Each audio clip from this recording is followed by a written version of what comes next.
another show of Don't Get This Twisted. I am Rob, along with my co-host as always, Tina. How you doing, Tina? I'm kind of low energy today, Rob, but I'm doing all right. I've been come off a 2-week. Actually, it's been closer to 3 where I've been sick, and my dad was sick, and then we relapsed, and now I'm coming out of it. I still sound nasally. I think I sounded nasally last week though too, and kind of low energy. Yeah. So we're getting better. Well, that's good. That's good. Yes, the sickies are going around. So if you're around people, stay away from them because stay away. It sucks. It sucks. It sucks. Yeah. So you sent me a message. It's funny. I wish people could see our little text message trail. It's kind of funny. It's kind of random. It's so random, like out of nowhere. It's like, hey, let's do this. So you sent a message over, and all you said, which is funny because this is how you generally say things. You're like, hey, let's do a show on comfort food. And that was it. And I went, that's good enough, right? I mean, it is, but it's like, I was like, okay. So I got a little help with some talking points, but I'm going to throw it at you and you can kind of say where this came from. Well, I cook for my dad a lot because I'm living with him, and I've always been a cook. Even when I was married and had my daughter, I made sure to cook quite often because, well, everybody needed to eat, and that was just my thing. And it dawned on me that there's like foods that kind of make everybody happy in my family. And so we were talking about that. I'm like, oh my God, that would be cool to just kind of talk comfort foods and what made us happy or what brings us back to a certain person or memories of things that we did before.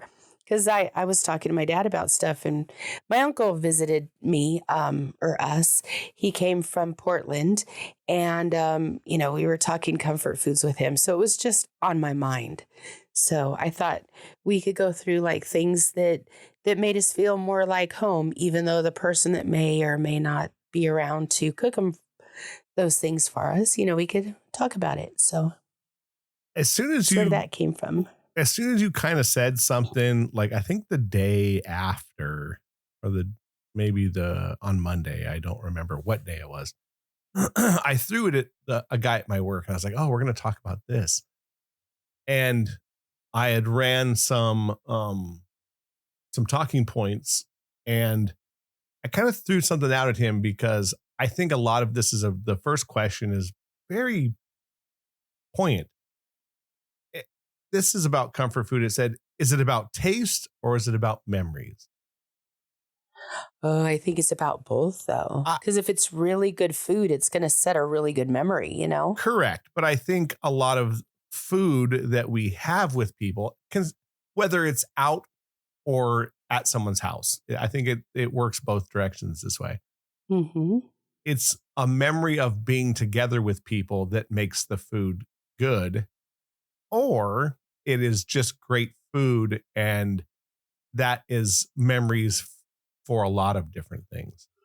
For the person that maybe cooked it. Correct. Because like one of my big comfort foods on my dad's side, my grandmother used to make homemade flour tortillas, and she was a beast at making these tortillas. She normally made 6 or 7 dozen every day, and she had a way of doing it where it looked like an assembly line, and they were perfect. Like they fit in this Tupperware container, and the container was just high enough to make a huge stack. And wherever she brought them, like people would just run to her to get some.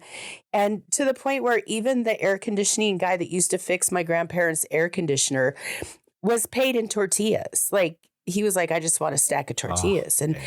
And they were almost see-through, and you could put the wettest burrito making things inside of it, and the tortillas didn't turn to mush. Yeah.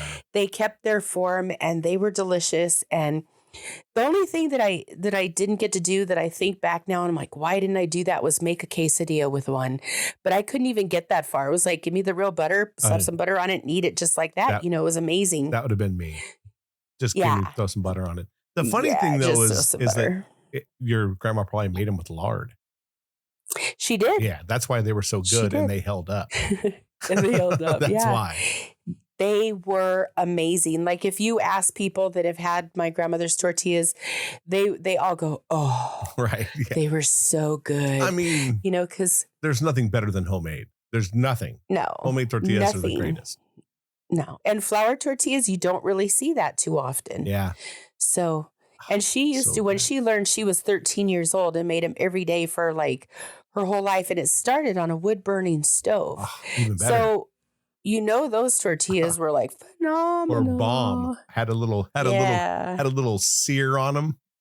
Yeah. Oh yeah. So we used to work at, or we used to run the Chumash Interpretive Center in Thousand Oaks as a family. We all did that. And on Saturdays, I always had to work being a hairdresser. I couldn't get there when everybody else did. So my grandmother used to fold up in half or in quarters. She would fold up 4 tortillas and stick them in her purse for me. And, you know, they'd be in a little, Wow. excuse me, a Ziploc baggie, and everybody that was already there already ate theirs. And so Right. they'd have to watch me eating mine. And they're like, "Oh, I didn't get any." So I'd have to share a little bit. But because I was working, she said, "I'm only doing this, baby, because you're working. But if you were here and you just got a plate, that would be on you." But she always saved me 4 tortillas. And man, I miss those tortillas. My grandmother's been gone, I don't even know how long, probably 20 years. And I think about those tortillas every time I want a tortilla, every single time. So I don't know. That's just a really, and you know, another funny story about that. She used to make balls of masa before she'd roll them out. And she would just look at a ball and pinch a little or put a little bit back on it. But when she made the tortillas, they were all the same size. And one time I had her joking. I was always saying something stupid to my grandma to get her to laugh at me. And we were laughing and having a good time, and she sneezed. And when she sneezed, her dentures fell out, and it fell out on a couple of the balls that she just made. And I was howling. I couldn't stop laughing. She laughed at me, and then she's all cochina, and she slapped me, and then she picked up her teeth, and she took the balls that were on them, and she threw those away. But I mean, I will never forget that day as long as I live. It was a fun day with my grandmother making tortillas because, you know, she was always perfect at making them. And then when she dropped her teeth, I just thought that was hysterical. So I'll give you an example of, I think, memories to taste, not counting us. Chi-Chi's, where oh yeah, I love it, but I've taken people there that were like, eh. Yeah. And I'm like, no, but it's so good. But then I remember, I mean, I've been going there since I think 18. Yeah. So I have tons of memories there. When I was wrestling, we would wrestle in San Bernardino County. And this is when Chi-Chi's was open until 1 a.m.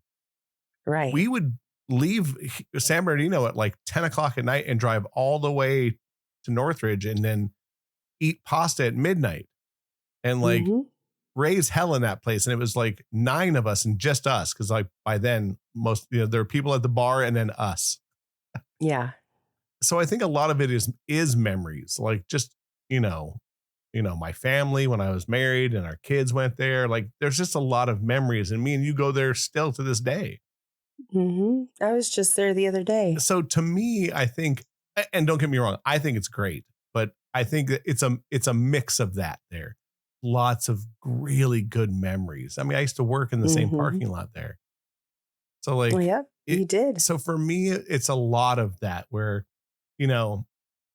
it's both, but like my dad used to make the greatest SOS, like shit on a shingle or gravy over toast, but however you eat it yourselves. And I've tried to redo the recipe and I get close, but I don't know what it is. My dad just made the best gravy. And to this day, it's like, but I think that's a little of both. It's my dad who made it, but it's just, there's something about his biscuits and gravy. And it's to this day. The way he did it. Yeah, the way he did it. He made it better than my mom. Like there's just something about it. So I think it's interesting. What do you think about comfort food for being stressed or having issues? Do you think that there's a lot to that? Because I know people stress eat or you know, either when you're sad or happy. There's a lot of different reasons to stress eat. Do you think that that also is a comeback to a comfort food? Like, Oh yeah. so I totally agree as well. I think that there is something to that where when you're stressed, you go to a go-to. Yeah. When on my dad's side of the family again, when somebody passes away, we all get together like before even the funeral, like we just show up. That's just how it is with the family. And they will almost always ask me to make fry bread, Indian fry bread. Now that's not something that most people get, but once they have it, they want it all the time. It's so good. And they'll always ask me, "Hey, teen, we're getting hungry. Do you think you make some fry bread and, we could get some beans and we could just, put whatever together?" And I'm like, yeah, I always make that for them because it's a family thing. It's definitely a comfort food. I don't know. It makes me happy whenever I eat it, but I noticed that my cousins really want that too when we're having hard times or when there's a family get together and everybody comes back to the house. It's like, I know I'm going to be making fry bread. It's just a given. Mm-hmm. So that no matter whether it's a good or a bad time always seems to be something that hits home. And all of my cousins have asked for the recipe and I make sure to give it to everyone. And not that they make it because they'd rather have me do it, but everybody should have the recipe. And if they don't, that's on them because I give it to everyone. I don't want to keep that sort of recipe to myself because it's a family thing. But it's definitely comfort food. This is kind of an interesting thing, part of my little show notes here. This is what it says about like eating from a psychology angle. Stress, when we're stressed, we eat carbs, sugar, and fat as people in general. As a family, I know that's what we do. I mean, I do sugar, a lot of sugar. Yeah. I was never like a sugar person. My grandmother and my aunt would always make pies. They had me always making pies, but that was not my go-to. I did though when I wanted the sweet thing. It was always like grilled peaches with almond slivers and cream cheese in the center of where the pit was. I'd make that, and that was definitely a comfort food for me. Yeah. They were so delicious. To this day, I'm still like, if I prefer to fill my stress with like gummies or like that kind of candy. So, and then here's one for you that's, I think, very, very true. Childhood imprinting, what you ate when you felt safe. So you go back to a comfort food that makes you feel good. Yeah, it totally makes absolutely. sense. Or food as emotional regulation, which is basically what we're talking about. It's basically edible therapy. I agree with that. I 100% agree with that. Eater. Me too. I'm 100% a stress eater. And then, and over anything, like, now here's the flip side though. When I'm stressed over something or just sad in general, I stress eat. But if I'm sad over a relationship, I don't eat at all. Weird, right? But, it is weird. Yeah, to the point where like food doesn't even taste good when I'm in that headspace. It's very bizarre. I don't know how I am. I'd have to think about that one. I think I just eat anyway. Right. I would definitely say that what I eat and what I crave has to do with my emotion at the time. I noticed that one day, one of my clients and I were talking about the past, and we were talking about our own family and things that had gone on. And I went home and I did stress eat that night. And I was like, I'm not even in this situation anymore, but the thought of it or the hurt that comes with it definitely made me want to stress eat. And I did. Absolutely. That is Yeah. 100% me as well. Like that's what I would do. Like you're not even in the situation anymore, but the hurt that it causes, I don't know. Yeah, like causes you to want to eat a certain way. reminder of that might bring up something. And you might not even overeat or get crazy. You might just have to hit something to remind you that it's going to be okay or whatever the situation would be. Yeah. Here's something about that I want to see what you think. Childhood versus adult comfort food. What you loved as a kid versus now. Are you different or are you the same? No. No. I had a cousin that would always make macaroni and cheese. And when she did, she, even as a kid, like she knew I liked it so much that she would bring some to me. And then I had another cousin, her beans were just off the chain good, refried beans. And she would bring those to me as a kid. And then it stopped for years. And then as an adult, they started doing it again because they remembered how much I liked it. And apparently in my family, if you like food the way I do and you talk about it like it's the best thing, the person that normally made it would just want to make it for me. So no wonder I always had a weight problem because there was certain foods that were always around and because they felt good, I just ate them. And I miss the people that the food's attached to also. Right. Like it's not the same anymore. And I try to make macaroni and cheese the way they did. I come up short. I can't make my grandmother's tortillas, can't make my cousin's beans. You know what I mean? Right. It's just, I could make the fry bread. I got the fry bread, but it's amazing how like the person that made the food just was that much better. I can't tell you why. It's just the way they made it. It's kind of like your SOS with your dad. Yeah. I think what's interesting, what it says here says foods that hit different when you're broke versus when you're doing well. I mean, not for me. I don't think that there's no difference. Yeah. Because a lot of the things that I ate when I was broke, I eat now. Yeah. And they hit just as hard. Yeah. So, I don't necessarily know that it was, one time my cousin passed away and I went over to my godmother's with my grandmother and they had nothing. These people were very poor.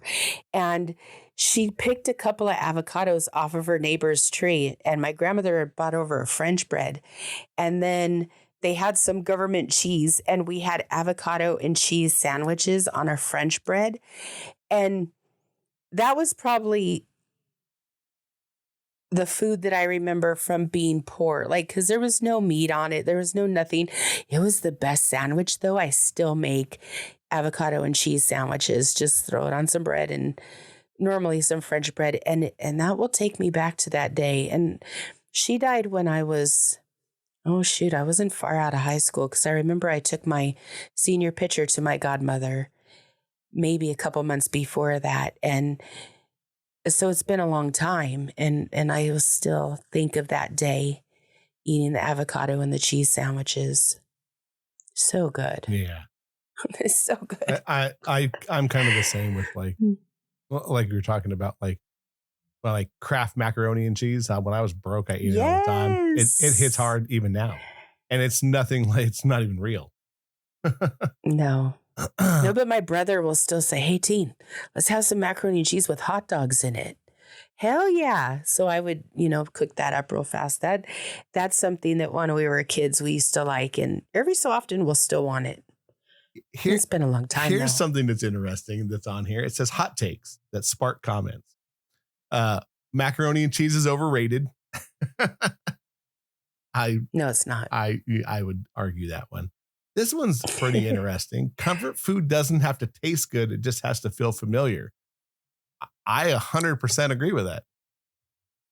I don't. I think everything has to taste good. No, but if it feels familiar, it probably tastes good to you. Maybe. I would say that I think from that, it does have to taste good to the person who's getting both things out of it, right? It feels familiar, but it does taste good to you. But like I said, it Yeah. could be something that someone else would try and be like, either go, nope, or be like, mid. You know what's funny is me and my brother have things. My mom used to make beef stroganoff, and I got to tell you, the family goes crazy. They call me often and say, Tina, how'd your mom make beef stroganoff? And there was no recipe. My family doesn't do recipes. So every time, oh, can you send me the recipe? No, I don't know it. I have no freaking clue. Come over, watch me make it and figure it out that way. Right. And over the years, because my mom's not around, we're going on 15 years since she's been around. The family will still call me, Teen, can you make some beef stroganoff or can you do this? And I love it. And my brother's like, nah, I don't want beef stroganoff. He won't eat it. Right. And even though mom made it, even though mom's not around, even though, it's delicious. It is. My brother's like, yeah, I'll pass. We used to have it growing up. That was a staple for the late 70s and early 80s. It just was. You think so? Oh, yeah. It was in every household. It was in every cookbook. If you look at Betty Crocker cookbooks for the late 70s and 80s, it's in there. 100%. Yeah. It's a little tangy for me. It's a bit much. But we used to eat it all the time, like growing up. Mm. Yeah. I mean, I haven't had it in 20 years, if not more, but I remember it being at home all the time because it was easy. Interesting. It was an easy meal. I mean, there was 4 people in my house. It was my older brother, me, my mom, and my dad. So like, it was always a family meal.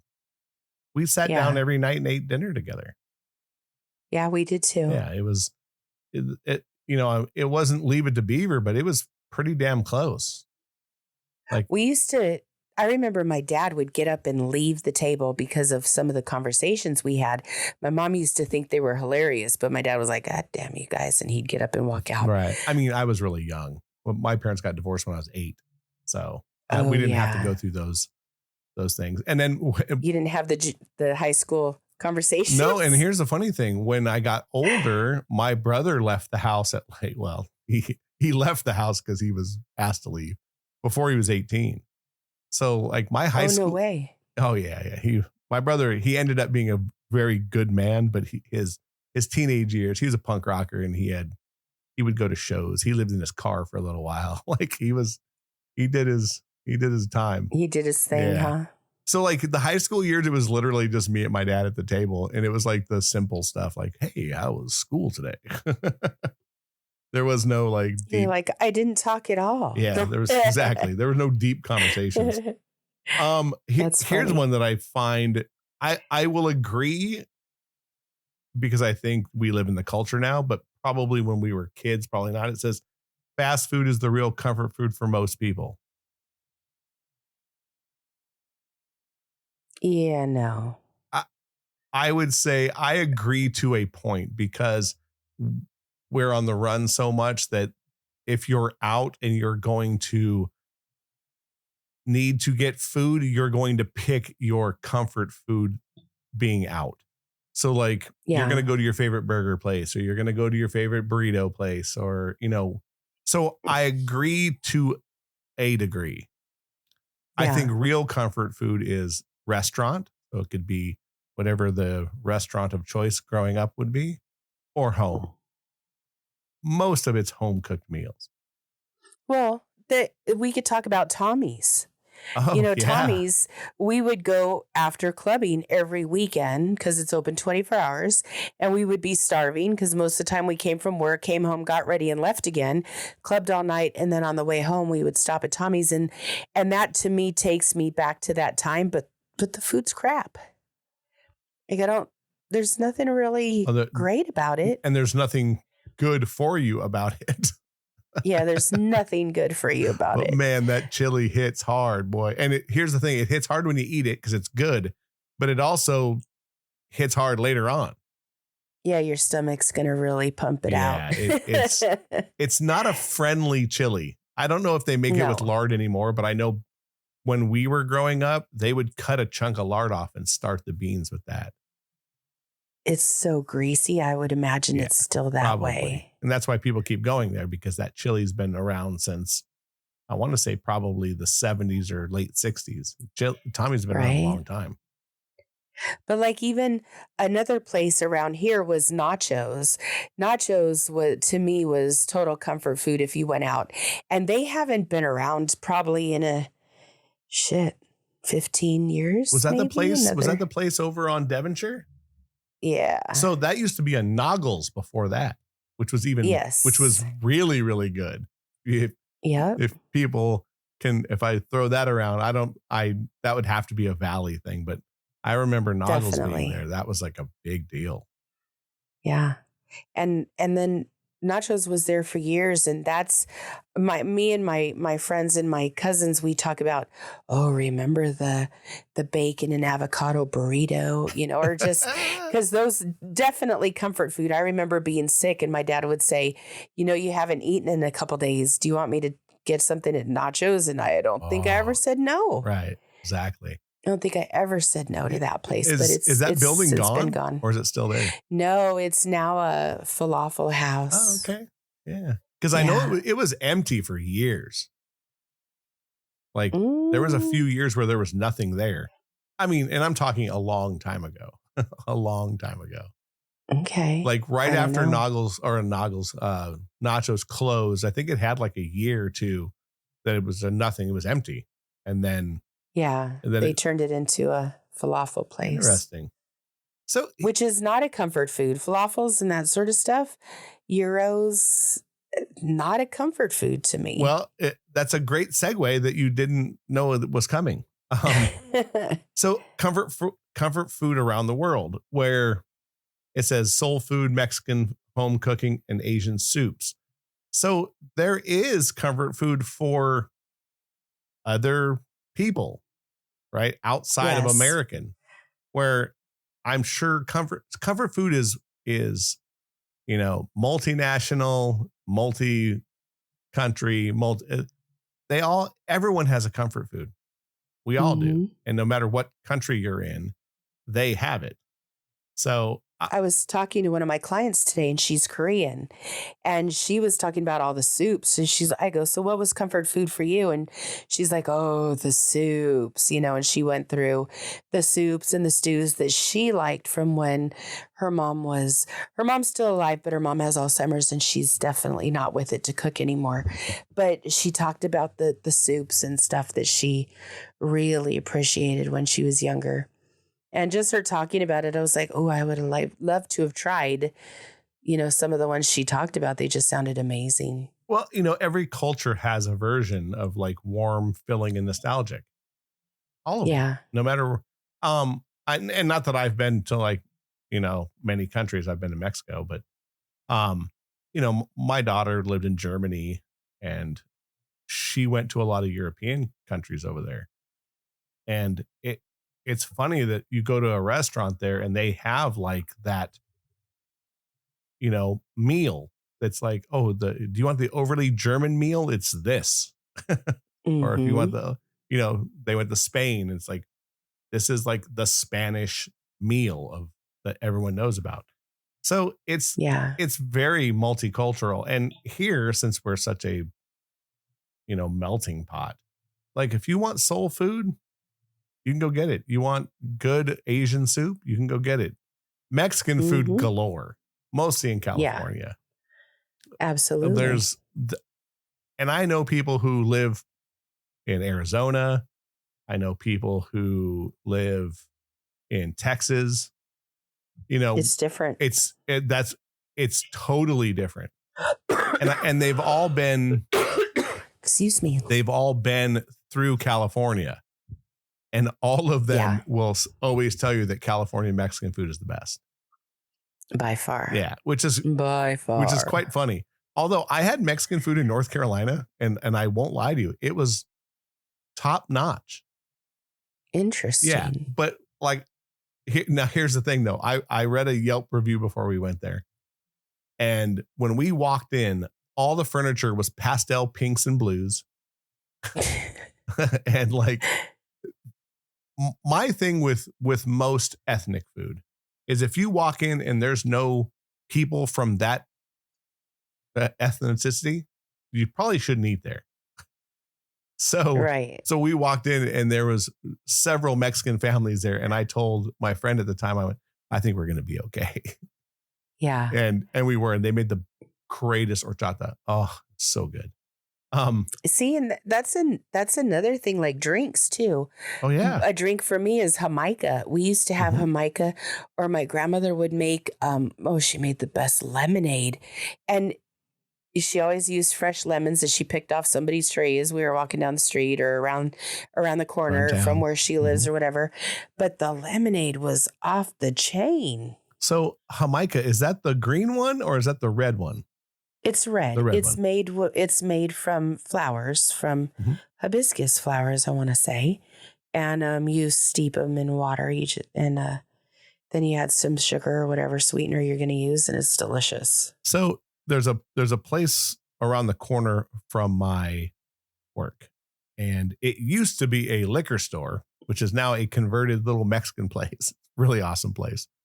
And they still have the refrigerator sections that are in it, but there's only like one thing that has drinks in it, which is kind of funny. And Mexican Coke is obviously in it. But they have Jamaica, they have horchata, and then they have this other one. It's like Tamarindo, is it the green one? It's the green, green right? one. No, it's like an orangish color. Okay, this one is like a greeny color. It's green, like greenish. I wonder what it is. Yeah, I'll try to find out what it is. I'll ask my buddy at work. He gets that one when we go. I get horchata because homemade horchata is the greatest thing in the whole world. Yeah. And it's So is rice pudding. Rice pudding or tapioca when it's made at home. Tapioca is good. And when it's hot, my grandmother, because I don't like it once it's cooled down. It's weird to me. That's funny. And so my grandmother would give it to me fresh out of the pan.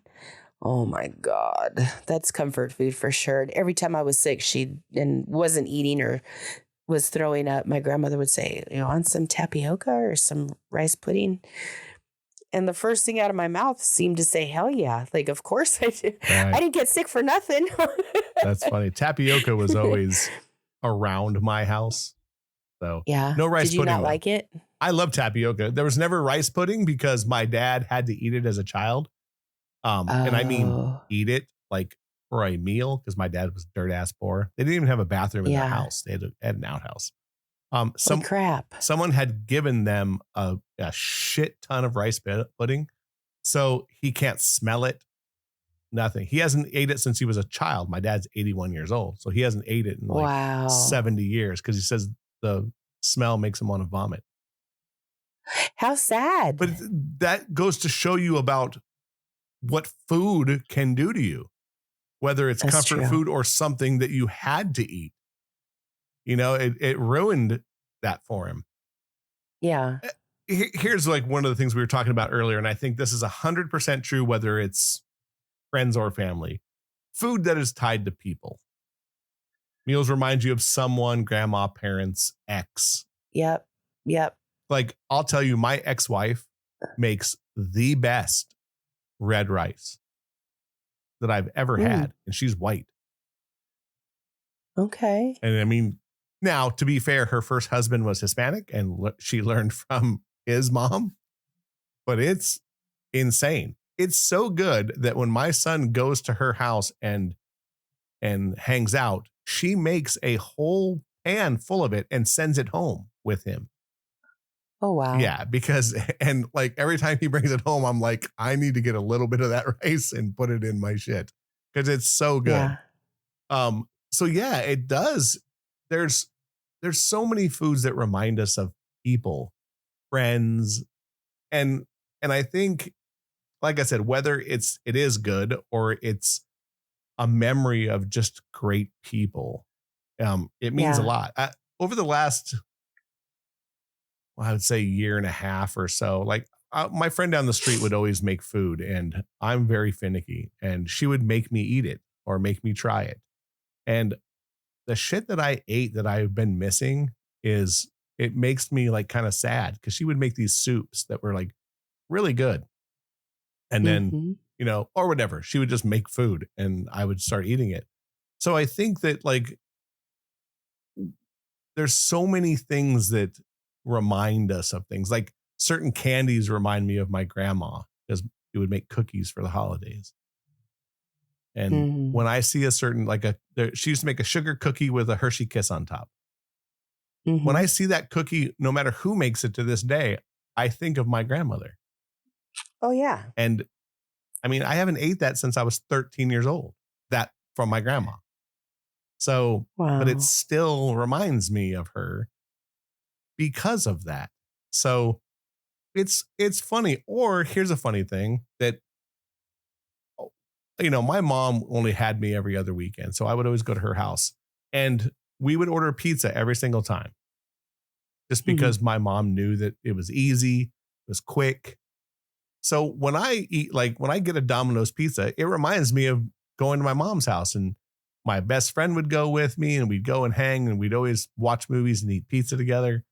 That reminds me of like really good times. And it's just a simple delivery pizza. Yeah.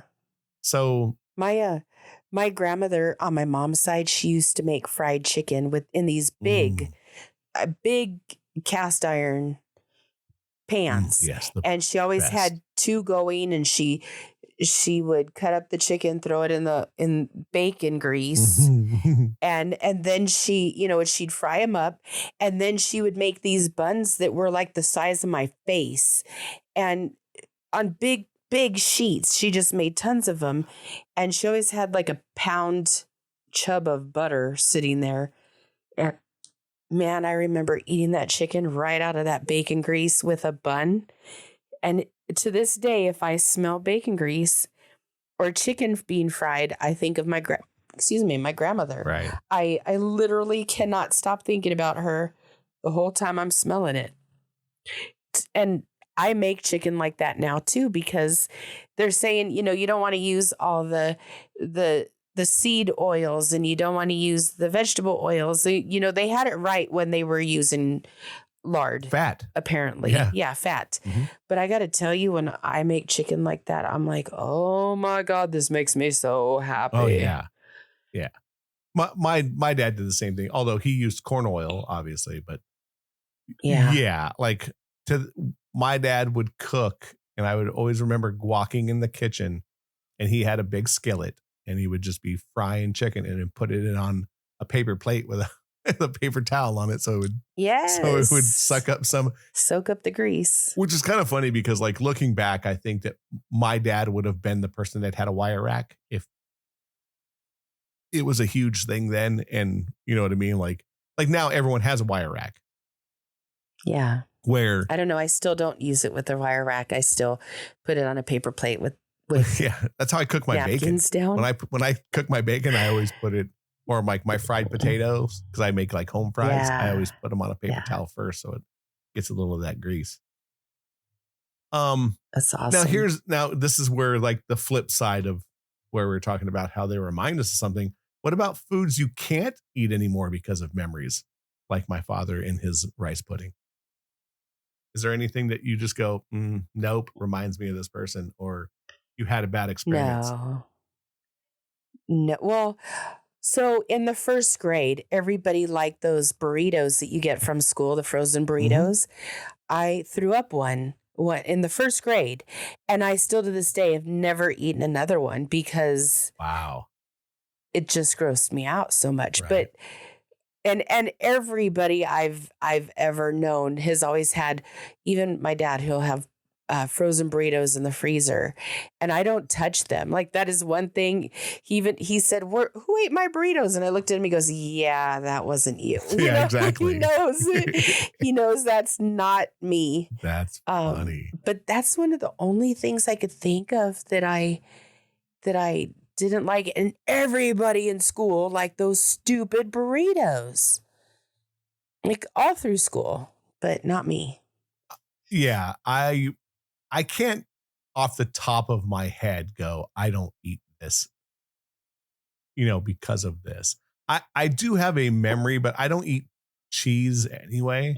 So like for me, but I remember way back in the day, you could go to Bob's Big Boy and they had pasta with chili on top of it.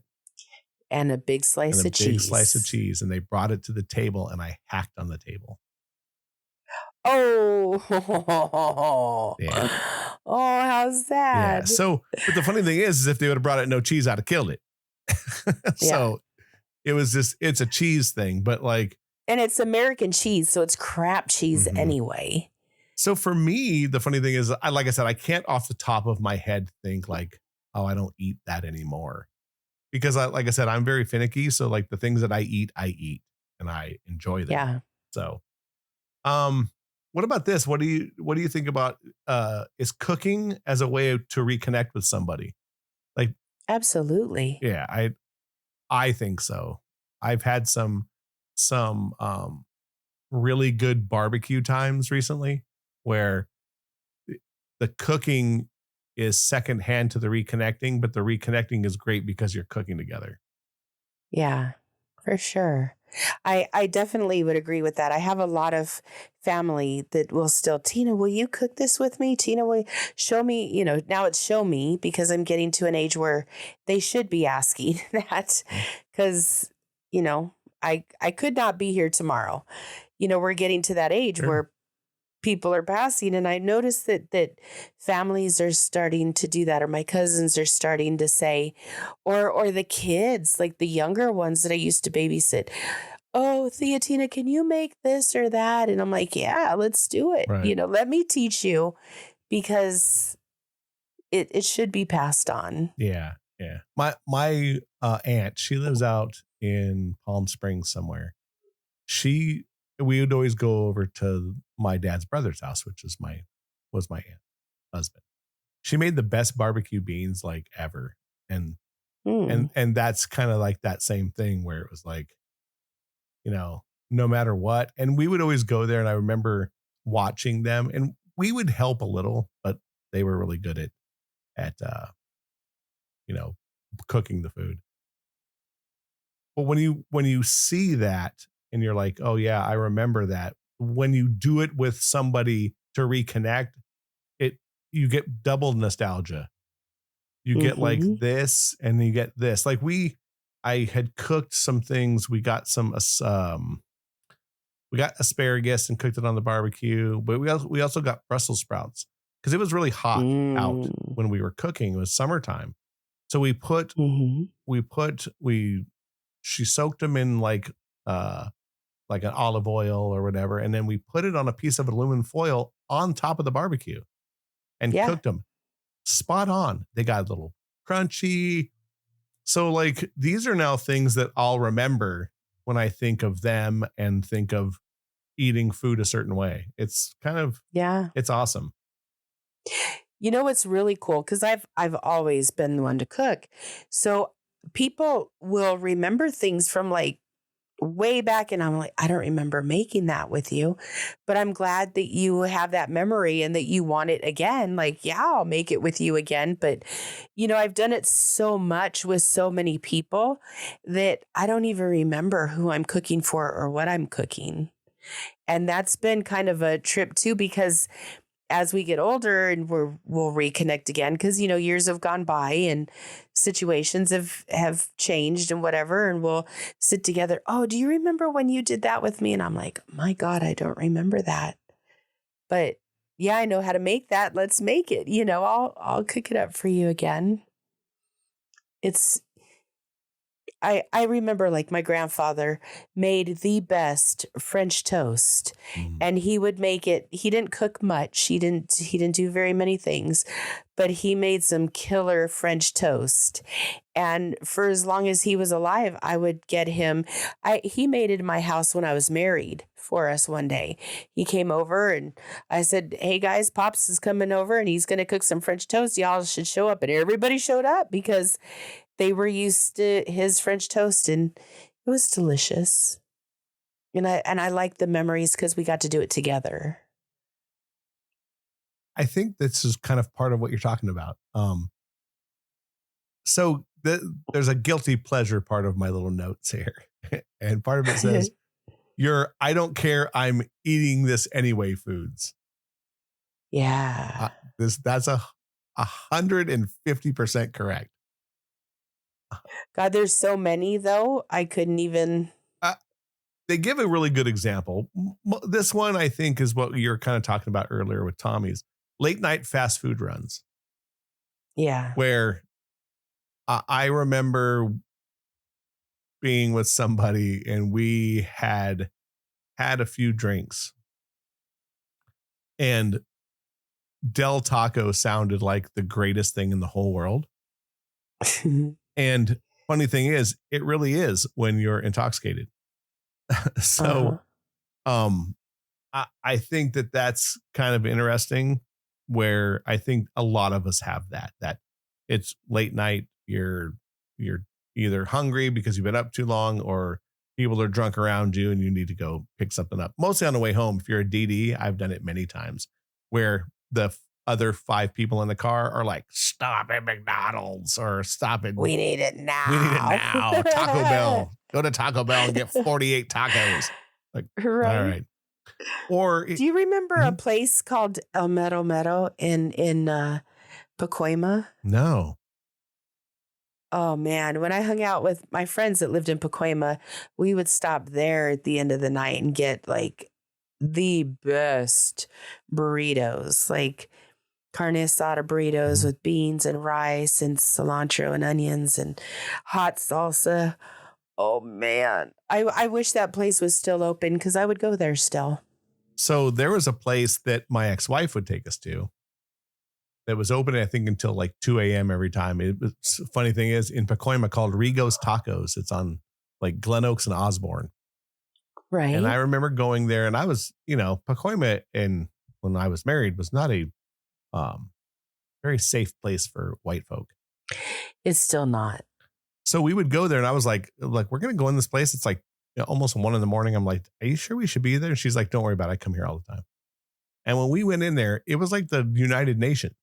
It was like every race you could think of was sobering up. And they all had, for sure, nachos and burrito. And I went and got a burrito.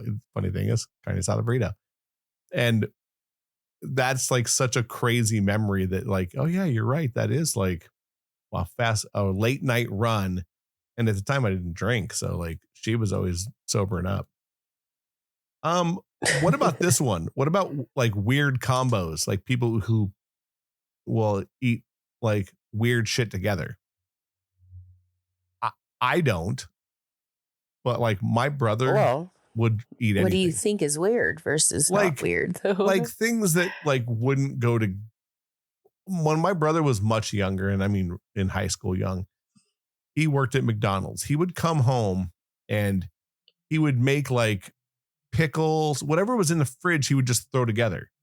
So like maybe there was some fried chicken left, and then he would make like a pickle and mayonnaise sandwich, and then a thing of pretzels on the side, whatever. Like just he would throw shit together because he was a growing lad. So like that's like having miso soup and a burrito together, like something that like obviously I may do that, right? And I think that's the thing though. There are weird combos that it doesn't matter. They're comfort foods. My brother takes pizza that's left over and cuts it into little pieces and scrambles it in eggs. And for the life of me, I don't understand that, but he does that often enough that I had to try it. Yeah, it's not bad. Interesting. That is weird. I mean, it is weird. How do you, my question to him would be, how do you get there? Like, how did that happen? You know what I mean? I think he and his friend were ones to just throw stuff together and the pizza stuck. So, and then here's one that I don't have a problem with, but I'm sure some of our listeners would. Foods you'd never admit to publicly until now. Anything that I eat that's a comfort food is pretty normal. Like there's nothing. I don't know. I remember when we were camping all the time, all of my generation, all the cousins would eat like sardines and crackers. Mm-hmm. And it's so gross now that when I've smelt it, I'm like, I can't even get past that to eat them. Right. But when we were younger, we would buy that stuff ourselves and then go home and eat it like it was the best thing ever.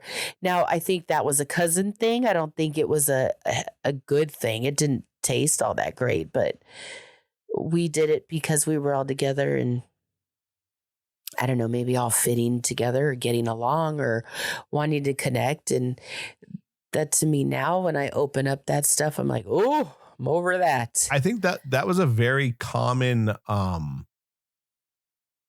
boomer thing. Yeah. Yeah. Could be. Because I think that they were cheap, like way back in the day. Yeah. So going to get a couple of packs of sardines and some crackers, it was enough to get you through. Yeah. When my brother and my cousin he's since passed away, when they were at my grandparents' house, as far as like sandwiches, they would ask for monkey meat. And I don't know why they called it monkey. I guess the devil looked like, it was deviled ham. Oh, yeah. But the devil looked like a monkey. And so my cousin and my brother called it monkey meat. And my grandmother would make that. And to me, that shit's disgusting. Always has been and always will be. My brother said he had it not too long ago. And he goes, I don't know how we ate it. It was so salty. Mm-hmm. And it's still really salty. And I was like, I never liked that shit. Yeah, I think. But my grandmother would make me, oh shit. I would call it Indian mush. And it was cornmeal. So I would eat cornmeal like oatmeal or cream of wheat. It was, she made it like that. And that was so much a comfort food for me when I was a little kid, but not the monkey meat. I remember my dad eating the deviled ham. Yeah. It was around. And again, probably on crackers, but my dad ate crazy shit. Like he would just get a tomato and put salt on it and eat it. I do that. Yeah. That's like or yesterday I had a tomato and I had an avocado and I put salt on it and just sat there and ate it. That's a very Southern thing. To eat tomatoes like that. Is it? Yeah. Tomatoes. Yes. Avocados aren't really big in the South, or at least they weren't obviously when my dad was young. Right. But yeah. And I'm assuming he probably still does it to this day because my dad is my dad. Here's a question for you. And I will say I understand why. Is comfort food supposed to be unhealthy?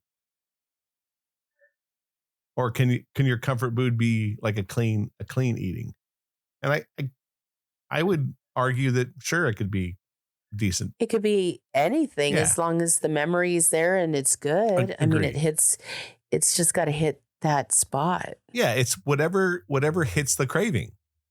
Yeah. Yeah, it doesn't matter if you're like a crazy bodybuilder and protein, chicken hits the spot and that's your comfort food. It's clean and it's going to do the same thing as a piece of pie. Yeah. I'm assuming, and again, we're not doctors on this show, but it's hitting electrons in a certain part of your brain. And it's doing something. And it's giving you a dopamine hit. The food and the memory. So here I'm gonna ask you one little closing question. I want to see what you think. If you could have one comfort food for the rest of your life, what are you choosing and why? Oh shit.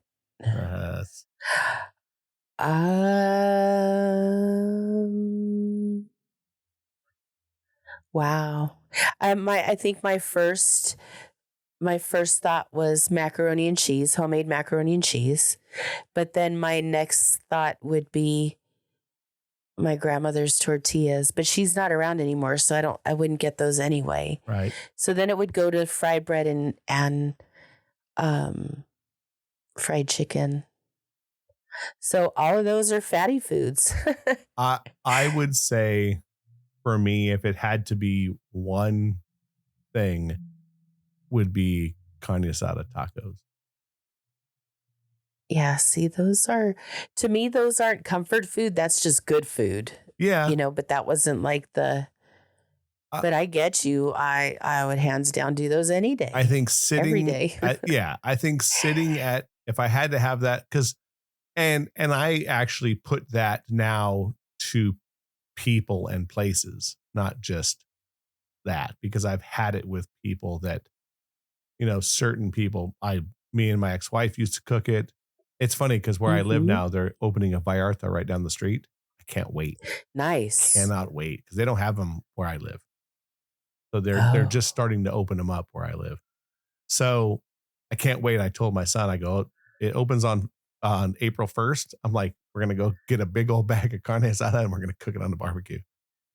There you go. So for me, like those are it. But I guess if it had to be something that was made by someone, I would tell you that it's my dad's SOS every time.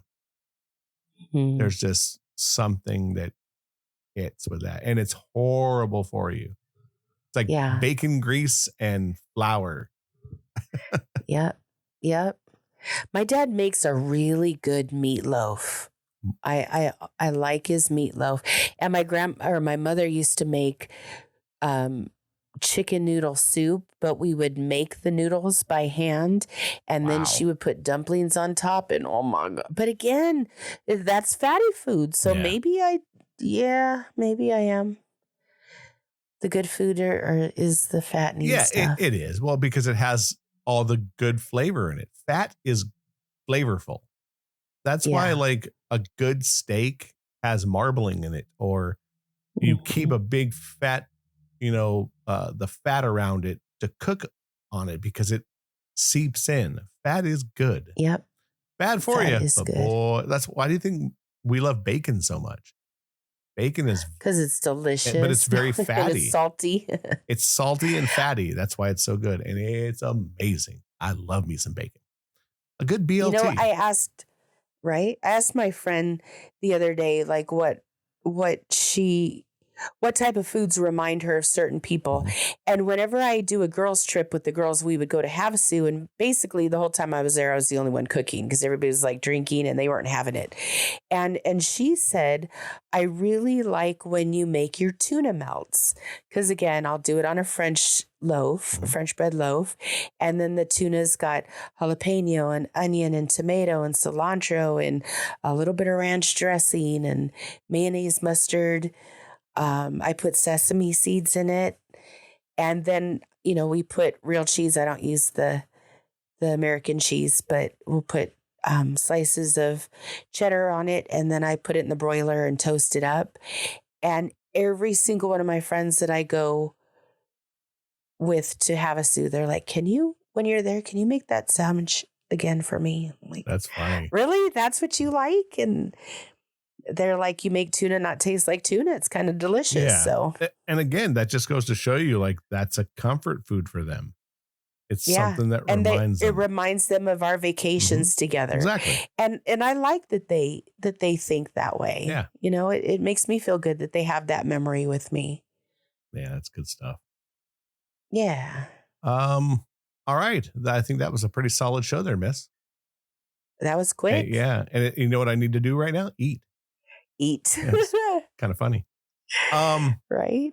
Hey, keep checking us out on the social medias. We're posting when the shows come out, and we're up in listeners, which is super awesome. That's awesome.